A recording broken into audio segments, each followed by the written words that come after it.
हे शिव जी के प्यारे भक्तों, बाबा भोलेनाथ को प्रसन्न करने के लिए आप भी सोमवार का व्रत कर रहे हैं तो शिव व्रत कथा को पढ़कर या सुनकर इस उपवास को पूर्ण करें। अगर आप यह कहानी सुन रहे हैं तो इसे पूरा सुनिए।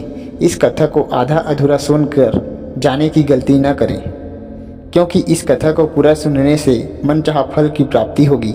इसलिए इस कथा को पूरा सुनिए। अगर आप शिव भक्त हैं तो भोलेनाथ का अनादर न करें। मेरे शिव जी के प्यारे भक्तों, नारद पुराण के अनुसार सोमवार व्रत में व्यक्ति को प्रातः स्नान करके शिव जी को जल और बेलपत्र चढ़ाना चाहिए तथा शिव गौरी की पूजा करनी चाहिए। शिव पूजन के बाद सोमवार व्रत कथा सुननी चाहिए। इसके बाद केवल एक समय ही भोजन करना चाहिए। साधारण रूप से सोमवार का व्रत दिन के तीसरे पहर तक होता है, मतलब शाम तक रखा जाता है।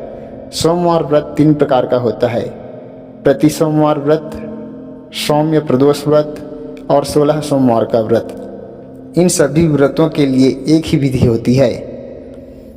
मेरे शिव के प्यारे भक्तों, एक समय की बात है, किसी नगर में एक साहूकार रहता था।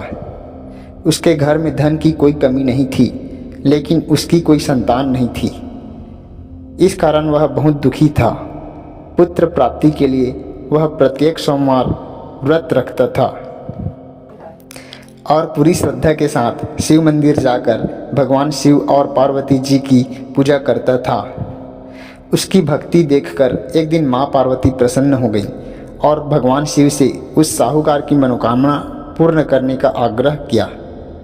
पार्वती जी की इच्छा सुनकर भगवान शिव ने कहा कि हे पार्वती, इस संसार में हर प्राणी को उसके कर्मों का फल मिलता है और जिसके भाग्य में जो हो उसे भोगना ही पड़ता है। लेकिन पार्वती जी ने साहूकार की भक्ति का मान रखने के लिए उसकी मनोकामना पूर्ण करने की इच्छा जताई। माता पार्वती के आग्रह पर शिव जी ने साहूकार को पुत्र प्राप्ति का वरदान तो दे दिया, लेकिन साथ ही यह भी कहा कि उसके बालक की आयु केवल 12 वर्ष होगी। माता पार्वती और भगवान शिव जी की बातचीत को साहूकार सुन रहा था। उसे न तो इस बात की खुशी थी और न ही दुख था। वह पहले की भांति शिव जी की पूजा करता रहा। कुछ समय के बाद साहूकार के घर एक पुत्र का जन्म हुआ। जब वह बालक 11 वर्ष का हुआ तो उसे पढ़ने के लिए काशी भेज दिया गया।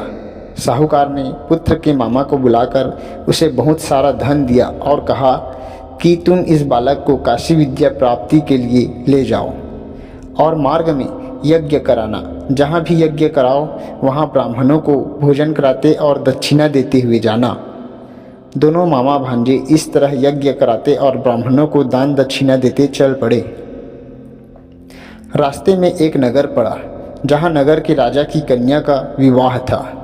लेकिन जिस राजकुमार से उसका विवाह होने वाला था वह एक आँख से काना था।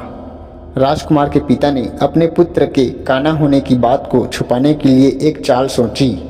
साहूकार के पुत्र को देखकर उसके मन में एक विचार आया। उसने सोचा, क्यों न इस लड़के को दूल्हा बनाकर राजकुमारी से विवाह करा दूं। विवाह के बाद इसको धन देकर विदा कर दूंगा और राजकुमारी को अपने नगर ले जाऊंगा। लड़के को दूल्हे के वस्त्र पहनाकर राजकुमारी से विवाह करा दिया गया।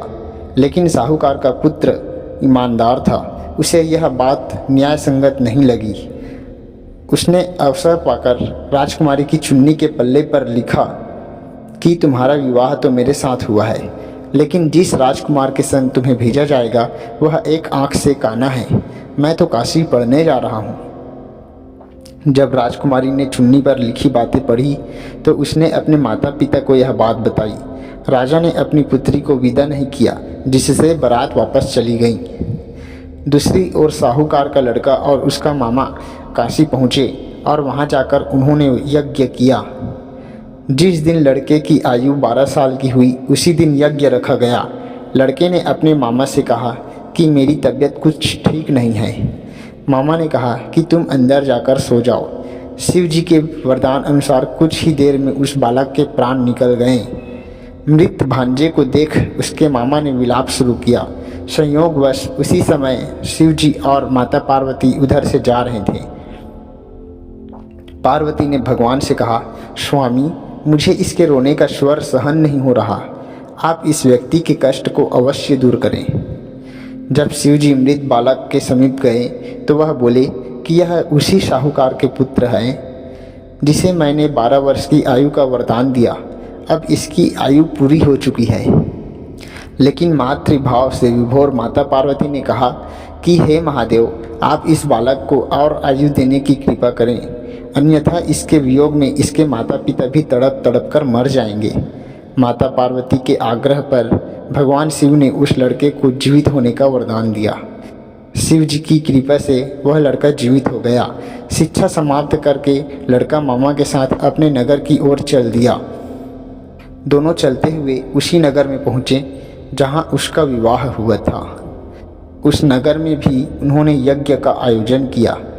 उस लड़के के ससुर ने उसे पहचान लिया और महल में ले जाकर उसकी खातिरदारी की और अपनी पुत्री को विदा किया।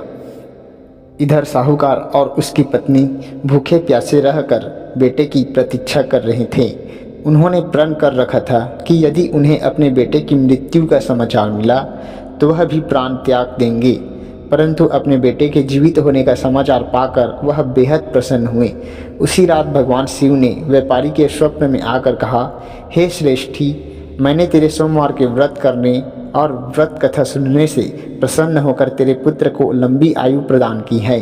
इसी प्रकार जो कोई सोमवार व्रत करता है या कथा सुनता है और पढ़ता है, उसके सभी दुख दूर होते हैं और समस्त मनोकामनाएं पूर्ण होती हैं। मेरे शिव जी के प्यारे भक्तों, उम्मीद करता हूँ आपको यह वीडियो अच्छी लगी हो। वीडियो पसंद आए तो कमेंट में हर हर महादेव ज़रूर लिखना और वीडियो को लाइक करके शेयर ज़रूर करना। हर हर महादेव।